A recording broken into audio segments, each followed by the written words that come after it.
Cuando vemos videos de la forma en que viven los palestinos y los israelíes, si es que eso se le puede llamar vida,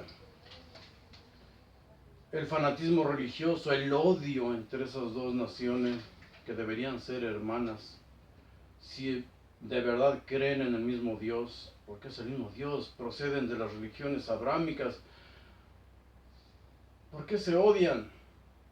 ¿Por qué ese odio entre ellos? ¿Por qué ese odio de los cristianos contra los judíos? Todo tiene un porqué. Todo parte de una mentira. De una mentira. Vamos a seguir con el tema que estábamos tratando acerca de los científicos, su inclinación siempre a hablar de un Dios. Y ya sabemos por qué. En algunos casos es mercadotecnia, pero en otros, ellos no son ateos enfermizos como muchos que encontramos por ahí.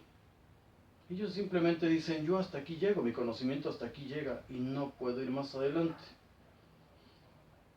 Las teorías cuánticas, porque todo esto ha sido usado, mal usado, por ignorantes, por charlatanes, por vividores. Las teorías cuánticas son usadas por charlatanes, sanadores cuánticos, religiosos que crean sectas como la cienciología, por pseudocientíficos como Derek Chopra. Ese hombre es biólogo, es cierto, pero ¿qué hace él con la física cuántica? Y justificando cosas que realmente no se pueden justificar. Los nuevos profetas, los blogueros que se llaman intermediarios entre los humitas y los seres humanos, ¿cómo no les avisaron del coronavirus? ¿Y cómo no se comunican con ellos y les dan la cura? Son igual que los religiosos. Fueron los primeros en correr, a recluirse, porque bien podían predicar. Si se ponen un cubrebocas, bien pueden seguir en las calles predicando.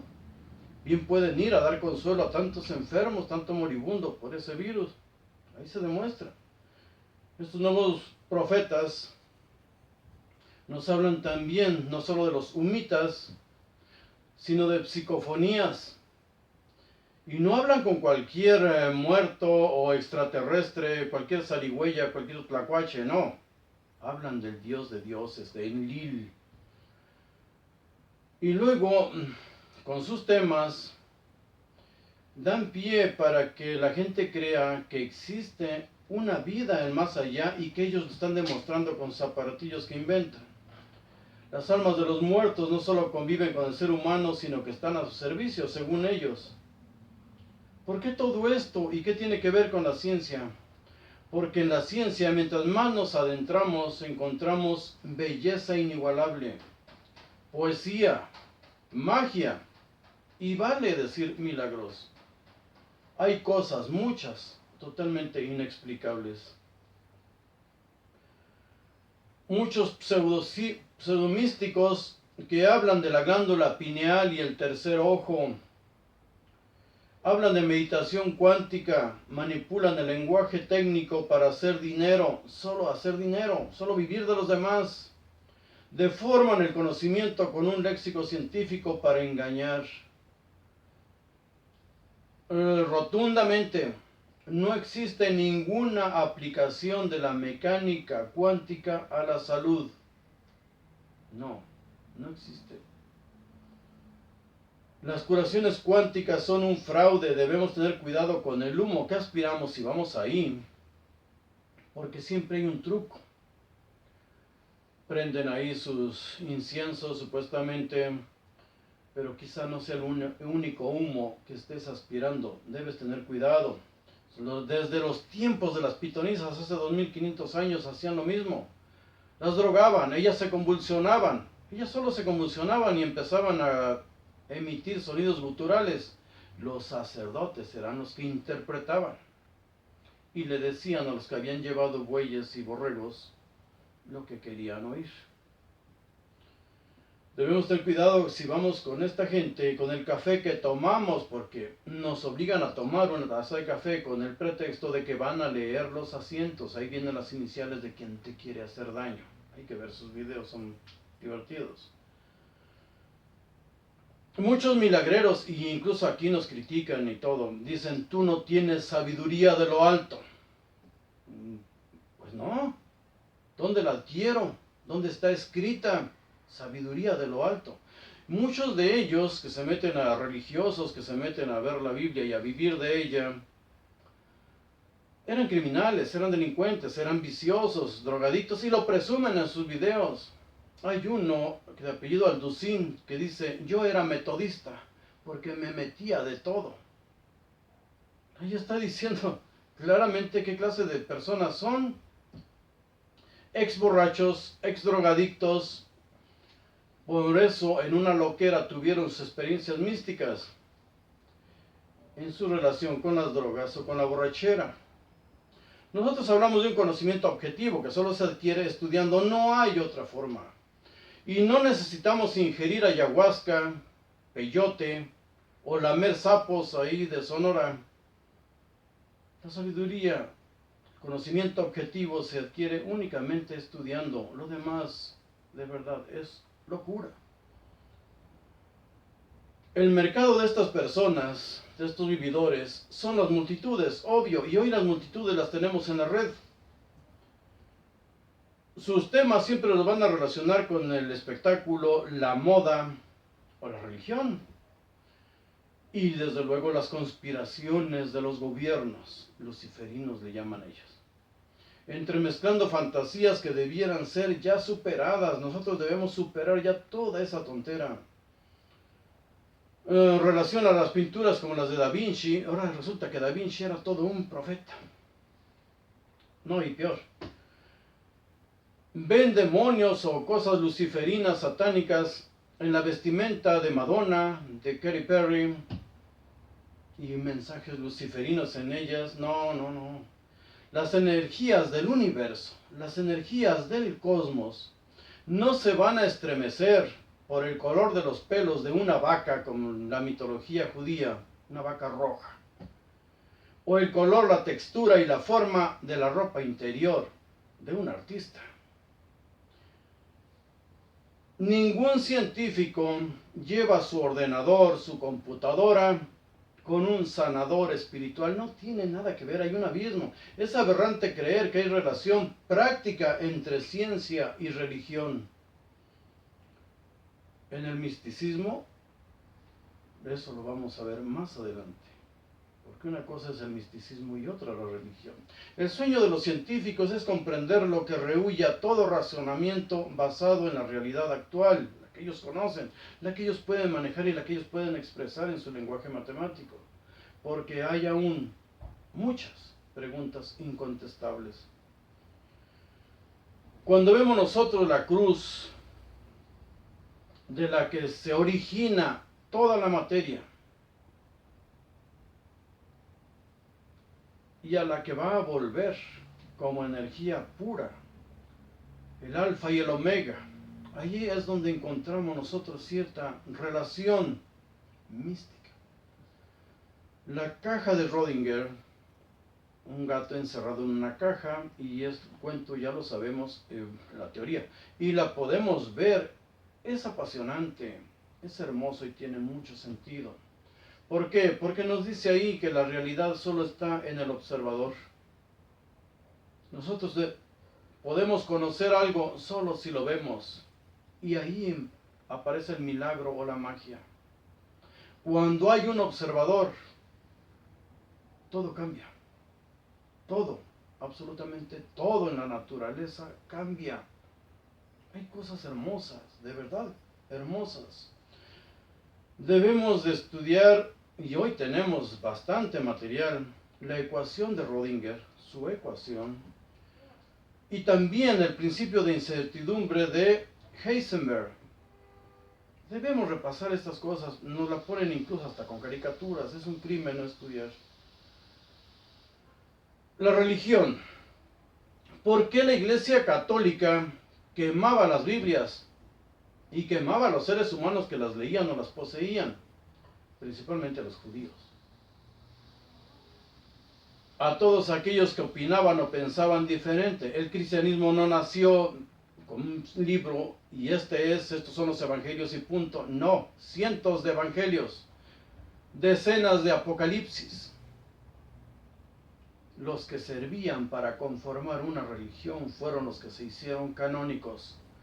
Y una vez que tomaron el poder, y el poder implica llevar la espada y la vida y la muerte en ella, empezaron a matar a todos los demás. No saben otra, los religiosos no saben otra. Ellos no puedes dialogar con ellos. No puedes dialogar con ellos. Les decía, vean los videos de cómo conviven palestinos con israelíes. Los niños escupiendo a otras personas, apedreándolas. Cuánto odio, qué tristeza de verdad. Y nosotros aquí lo vemos. Gente que no tiene nada que hacer en este tipo de videos. Solo se meten para insultar. Ese es su lenguaje. No dan más, no dan más. Nuestro tema. Porque los cristianos se mataban también entre ellos. Recordemos cómo mataban los católicos romanos a los cátaros. ¿Por qué? Porque ellos creían mucho menos, no reconocían toda la Biblia, pero lo poco que creían lo vivían, y vivían en concordancia, en armonía. Y eso no lo puede soportar ningún cristiano. Que tú seas mejor ser humano que él, eso ningún fanático lo puede soportar. Le enferma. Créanme, le enferma.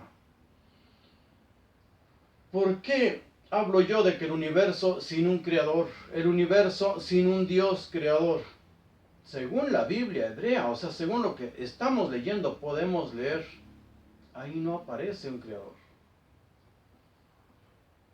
La Biblia hebrea no habla de un universo o cosmos, habla de cielos y tierra, cielos y tierra. De eso habla el Génesis por lo menos. Ya sabemos que en el libro de Job 9:9 y 38, 10, 12, algo así, habla de las Pléyades, habla de Orión, el libro de Job.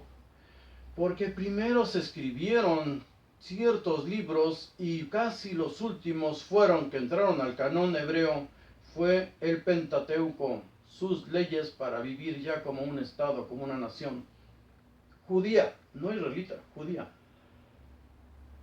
Algunos que escribieron textos pasados hablaban de las Pléyades, hablaban de otros conocimientos que habían adquirido. Pero cuando escribieron el Génesis lo hicieron con un propósito y aquí lo vamos a ver. Bereshit bara Elohim.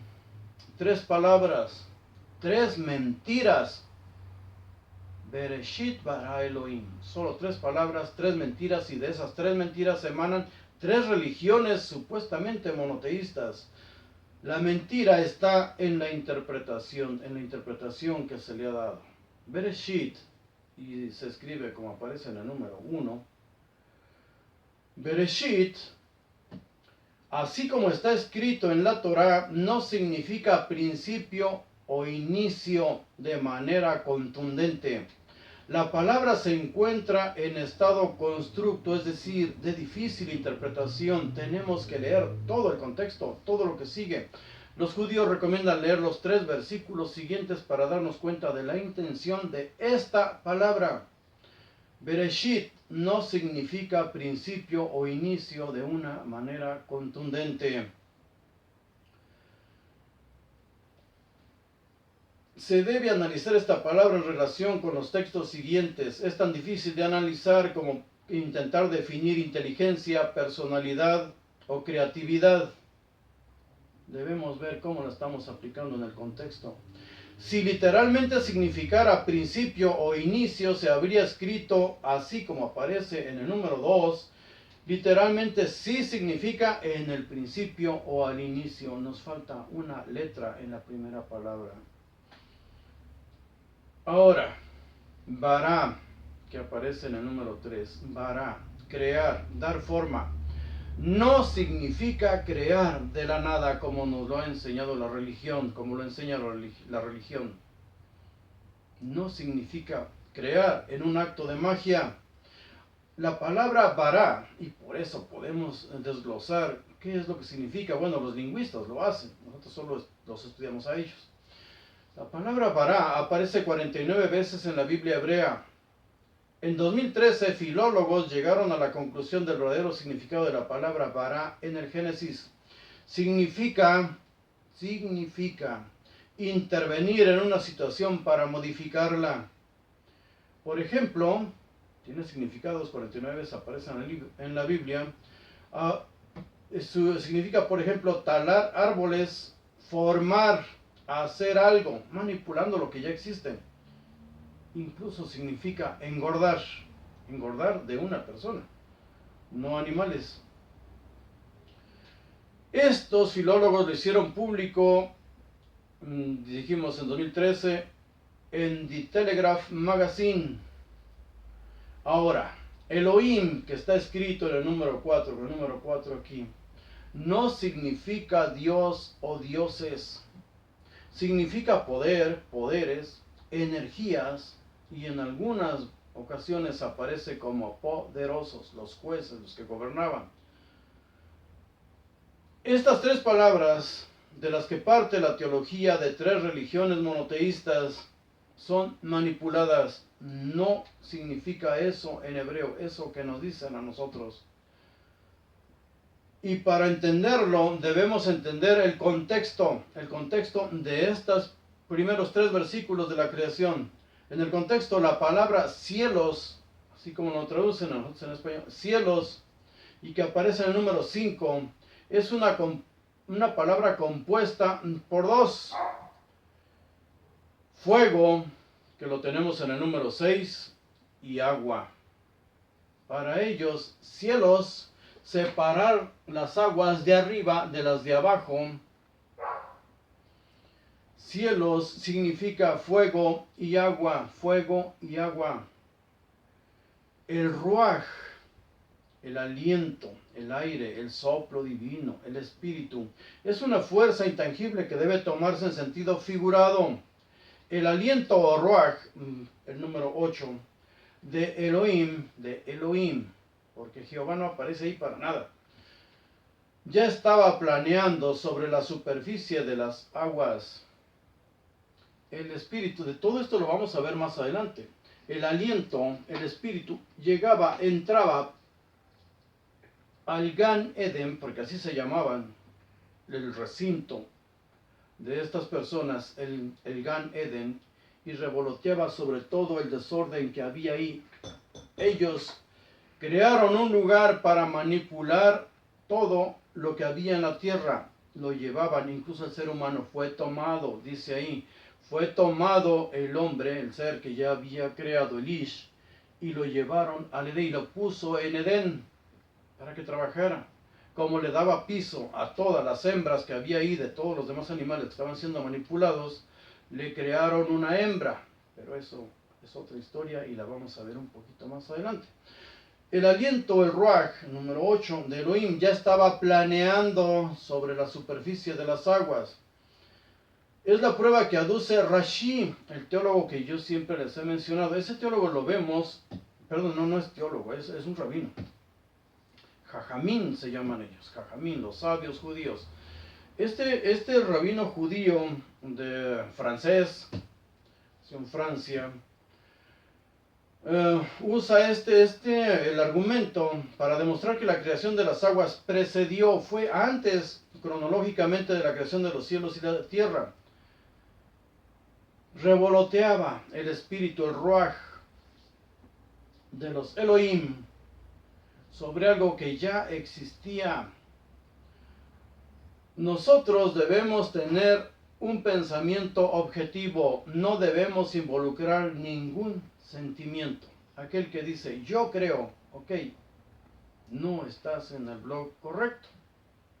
Nosotros estamos descifrando esto en base a los estudiosos, los que sí conocen y los que nos están dando una explicación. En la creación de los cielos y la tierra no aparece el nombre Yahvé, el tetragramatón, Yahvé, Jehová, como lo quieran pronunciar. Yod, Hei, Vav, Hei, y pronúncialo como quieran. De todas maneras, no significa nada. Ahora, nos habla también de que había confusión y vacío, desorden. Confusión, la palabra que aparece en el número 9, y vacío, le aparece con el número 10. Por eso crear era poner orden, como lo dijimos antes, intervenir en una situación que ya existía. ¿Cuál era la intención del autor de Génesis? Nosotros podemos teorizar lo que queramos en base a nuestros conocimientos. Pero ¿qué es lo que opinan los jajamín, los sabios judíos? Sobre todo Rashi. Lo tenemos en Biblia con comentarios, pero los comentarios de Rashi debemos leerlo palabra por palabra, letra por letra. Son muy interesantes y contundentes. Dice ahí, la Torá no pretende exponer el orden cronológico exacto en que ocurrió la creación. La razón del relato, o sea, de la creación, fue para demostrar que siendo Elohim, o sea, los poderosos, los seres creadores, la tierra entera les pertenece. En consecuencia, él o ellos pueden adjudicar sus diferentes regiones a quien deseen. En este caso, les quitaron a los Keranim, a los cananeos, una porción de tierra, un territorio que inicialmente habitaron para dárselo a Israel. Mentira de los sabios. Los Kenanim, los cananeos, fueron una naciones poderosísimas. Crearon Cartago, estuvieron en España, estuvieron a punto de conquistar Roma, se enfrentaron a Roma, se enfrentaron a Grecia. Los fenicios, el mismo alfabeto hebreo procede de ellos. Ellos nos enseñaron a todos el alfabeto fonético. Los fenicios. Aquí mienten porque están engrandeciendo tanto a su Dios como su cultura. Dice, le quitaron a los Kenanim el territorio y lo entregaron a Israel, los dioses, los poderosos, los Elohim. Contrario a lo que creen las religiones paganas, la Torá afirma que el mundo no es eterno. Eso lo dicen los jajamín. El mundo no es eterno, sino que tuvo un origen en el acto creativo de los Elohim. La descripción que de los versículos intentan ofrecer de la creación no puede ser entendido literalmente, y su significado exacto solamente es accesible a los sabios que lo recibieron por tradición desde Moisés. Moisés no existió. Los sabios que han manipulado todos estos conocimientos lo siguen haciendo incluso hoy, los masoretas. Según Rashi, estamos hablando de la Edad Media, cuando él hizo todos estos estudios y aparecen en su Talmud. Según Rashi, dado que las tres primeras palabras están en estado constructo, o sea, de muy difícil interpretación, el primer versículo no quiere decir que lo primero que Elohim hizo o creó fueron los cielos y la tierra. Ahora, nosotros no debemos adecuar nuestros razonamientos a épocas tan remotas en que unas tribus, las israelitas, designaban a un rey solo por ser bonito.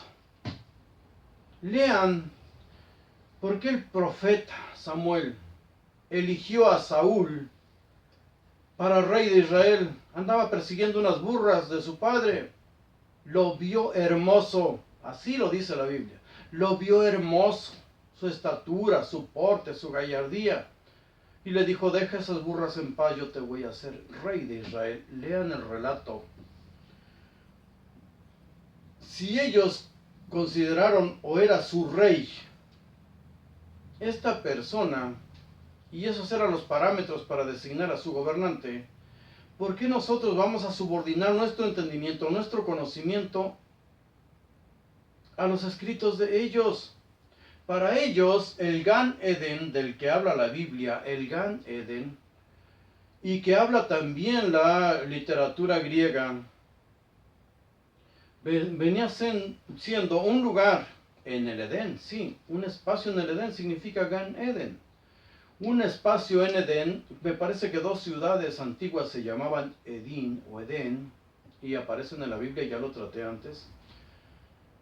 Ese lugar se encontraba en la tierra, un laboratorio donde manipulaban todas las especies, no solo animales y seres humanos, también los alimentos que iban a ingerir todos ellos.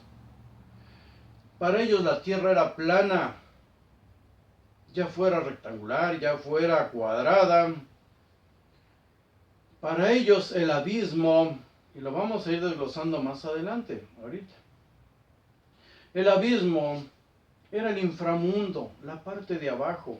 Si tú llegabas al borde, te ibas a perder en el abismo. Para todas esas culturas, la tierra era sostenida por un Atlas, ser poderoso, musculoso, por una tortuga para otros, por 4 elefantes. No podemos nosotros, con los conocimientos que nos dan los científicos, que ellos sí se matan estudiando, no como los iluminados, que toman sus conocimientos después de ver alucinaciones por las drogas, el alcohol. No, los científicos nos han dado un conocimiento. Hoy tenemos aquí a nuestra disposición un conocimiento muy superior al que tenían esas gentes. ¿A dónde hubieran llegado ellos si tuvieran las armas que nosotros poseemos? Debe darnos vergüenza.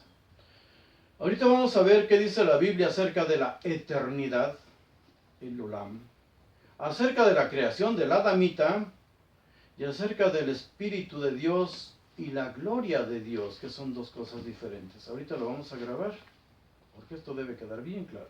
Gracias.